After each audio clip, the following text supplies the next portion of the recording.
जंगली मुर्गी की मिट्टी का अंडा और नेवला चोर। जंगल में एक जंगली मुर्गी रहती थी जिसका दोस्त कुत्ता था। एक बार जंगली मुर्गी ने कुछ अंडे दिए थे। वो उन अंडों की अच्छे से देखभाल किया करती थी। वो उन अंडों को लेकर इतनी परेशान थी कि वो उन्हें एक पल के लिए भी अकेला नहीं छोड़ सकती थी। एक दिन कुत्ता जंगली मुर्गी से कहता है, अरे दोस्त, आजकल तुम भोजन ढूंढने भी नहीं जा रही हो। अगर ऐसा ही रहा तो तुम भूख और प्यास के मारे कमजोर पड़ जाओगी। अगर कल को तुम्हारे बच्चे आएंगे तो तुम उन्हें क्या खिलाओगी? हाँ दोस्त, मैं अपने अंडों को अकेला छोड़कर कैसे जाऊं? मेरे कुछ समझ ही नहीं आ रहा है। लेकिन फिर कोई रास्ता दिखाई ना देने की वजह से जंगली मुर्गी को अपने अंडों को छोड़कर जाना ही पड़ता है। तभी वहाँ पर नेवला आता है और नेवला जंगली मुर्गी के अंडों को देखकर अपने मन में सोचता है, अरे वाह, जंगली मुर्गी के अंडे। आखिरकार जंगली मुर्गी भोजन ढूंढने चली ही गई। कब से मैं इस मौके का इंतजार कर रहा था। अब जाकर ये मौका मेरे हाथ लगा है। चलो मैं एक अंडा खा ही लेता हूँ, बड़ा मजा आएगा। ये कहकर नेवला जंगली मुर्गी के अंडे को खाकर वहाँ से चला जाता है। जब जंगली मुर्गी भोजन ढूंढकर वापस आती है तो वो अपने अंडों में से एक अंडे को ना पाकर परेशान हो जाती है। हे भगवान, जिस बात का मुझे डर था वही हो गया। किसी जानवर ने मेरी गैर मौजूदगी में उसका फायदा उठाकर मेरे अंडे खा लिए। भगवान, मेरे बच्चे इस दुनिया में आने से पहले ही मर गया। यूं जंगली मुर्गी फूट फूट कर रोने लगती है। अगले दिन जंगली मुर्गी अपने अंडों पर कुछ सूखी घास को डालकर भोजन ढूंढने चली जाती है ताकि किसी को अंडे की भनक न लगे। जंगली मुर्गी भोजन ढूंढने चली जाती है। इधर नेवला वापस अंडों के पास आता है। अरे ये जंगली मुर्गी बहुत होशियार समझती है, अंडों को छुपा कर चली गई।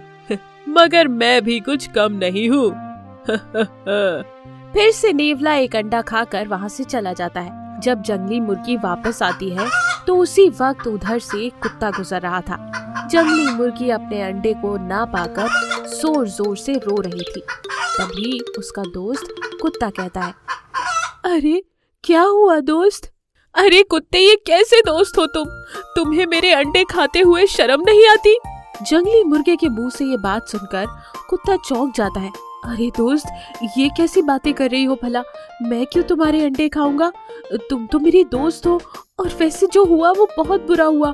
हमें तुरंत खूनी दरिंदे को ढूंढना चाहिए और उसे सजा देनी चाहिए। पर कैसे? हम कुछ मिट्टी के अंडे बनाते हैं और उन्हें असली अंडों से बदल देते हैं। यूं कुत्ता और जंगली मुर्गी मिट्टी के अंडे बनाकर असली अंडों से उन्हें बदल देते हैं और असली अंडों को झाड़ियों में छुपा देते हैं। कुछ देर बाद वहाँ नेवला आता है। नेवले को देखकर कुत्ता और जंगली मुर्गा चौंक जाते हैं। इधर जैसे ही नेवला मिट्टी के बने अंडों को खाता है, उसके गले में तकलीफ हो जाती है क्योंकि वो मिट्टी के बने थे। छी छी, ये क्या? ये अंडा इतना गंदा! छी छी छी, चलो दूसरा अंडा खाता हूँ। ये सोचकर नेवला बिना देखे दूसरा अंडा खाने की कोशिश करता है, लेकिन इस बार उसके गले में एक बड़ा पत्थर फंस जाता है और उसके पेट में जोर से दर्द होने लगता है। इस वजह से उसकी आवाज भी नहीं निकल पाती कि तभी जंगली मुर्गी उसके सामने आती है और कहती है, अरे नेवले, तुझे शर्म नहीं आती? तूने मेरे बच्चे को दुनिया में आने से पहले ही खत्म कर दिया। तेरी सजा ये ही है कि तू यूं ही तड़प तड़प कर मर जाए। और जैसा कि जंगली मुर्गी ने कहा था, नेवला दर्द के मारे वही तड़प तड़प कर मर जाता है। जंगली मुर्गी कुत्ते से माफी मांगती है। दोस्त, मुझे माफ कर दो। तुम पे मैंने शक किया और तुम ही ने मेरी मदद करी। अगर आज तुम नहीं होते तो मैं अपने बाकी बच्चों को बचा नहीं पाती। तुम्हारा बहुत बहुत शुक्रिया। इस तरह से जंगली मुर्गी अपने बाकी के अंडों को खुशी खुशी पालने लगती है। इस कहानी से हमें ये सीख मिलती है कि हमें बिना सोचे समझे किसी पर भी इल्जाम नहीं लगाना चाहिए।